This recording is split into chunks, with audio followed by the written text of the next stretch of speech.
And this is the Pat Kenny Show with Anton in for Pat. Widespread wildfires have impacted not just mainland Europe, but also places around the world like Maui, Canada, Algeria.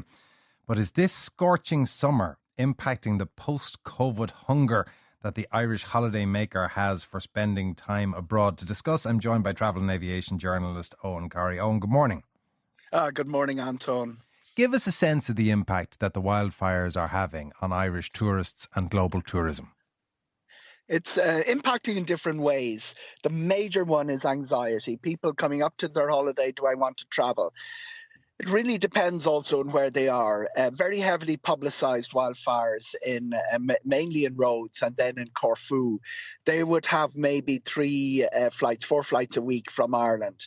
Tenerife, quite a bit different because we're having as many flights a day to Tenerife as we did, for instance, to Rhodes. But there is no real impact on the people travelling. There are 3 flights took off today, everybody on board. But a lot of inquiries and a lot of worry coming to travel agents. GPs are being asked to give health letters saying cannot travel. Obviously, their breathing conditions, people worrying about going into places that they're seeing on their television screens with a lot of smoke. And what are your rights in terms of cancelling your trip or postponing it because of natural disasters? No actual rights, unless the authorities say do not travel to the country or to the island. What has happened so far is we've had one directive in the case of Rhodes from the Department of Foreign Affairs: do not travel to the area affected. That generally is what they're saying: do not travel to the area affected. It's of no use in getting your money back. But what's happening is also quite interesting, Anton. There's a sort of an evolving situation. Greece in Corfu and Rhodes would have been a much higher proportion of people going there would be in the formal travel trade, what people will remember from the old package holidays, particularly TUI. And they were very good about giving changes of dates and refunds. They made a decision not to bring people out at one stage during the Rhodes fire, and they actually had a very direct involvement in that. One of the resorts, some of the hotels were evacuated because they were close to the advance of the fire. Not enormously close, but rightly so. They erred on the side of safety. And in Lardos would have been one of those, familiar to some of the listeners. Now, the Aer Lingus don't fly to Rhodes. They do fly to Corfu. They were very good with date changes. And it's really date changes that people have been getting.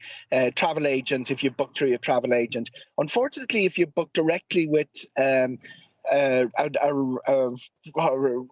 airline, mainly Ryanair out of Ireland, let's name them. And if you've gone through some of the internet traders, the ones that finish top of your search engine when you type into Google, they have been less, the conversation been less successful. People who wanted to change dates. That puts you back to your travel insurance. That's where things like medical, that's case by case, and that where letters, medical records, signed from, let's say you've elderly relatives traveling with you, you've breathing conditions. That's where you start looking for your money back. So really the conversation has been very helpful in the case of tour operators, travel agents. It's been less helpful for people who have put their holiday together themselves. And are people finding creative ways to get around some of the rules? Because I think about things like the cost for bringing a pet. Let's say you're going to the States, it can cost you €5,000-6,000 to bring a pet. But if you get a doctor absolutely. to say it's an emotional support animal, you can bring it for almost nothing. In the same way, are you seeing people going to the doctor and saying, listen, do me a favour, give me asthma so I can file my cert? I can't actually make a scientific assessment of this, but GPs are telling me that, particularly during the Greek, when we had a lot of Liverpudlians with tattoos on our television, particularly on Sky News, saying their holiday was ruined. GPs were being asked for letters. I do like the emotional support animal, which is slightly tangential, but it did lead to the great headline about pigs eventually did fly because somebody brought a pig once as an emotional support animal in America. Where else? But back to the more serious point here, and it's a really serious point.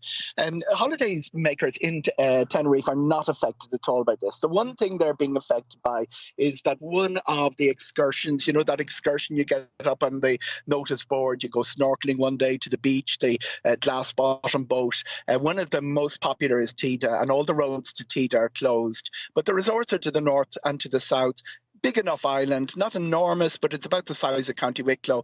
So people have the smoke in their line of sight. But the holiday season, and there's over 150,000 holiday makers on Tenerife at the moment, is carrying on as normal, and the flights are travelling to and from a normal. There's been no flight disruption from fires to any of the major destinations. And just to add in that thing about a first world problem and the holiday makers, the place that the fires have been very, very serious.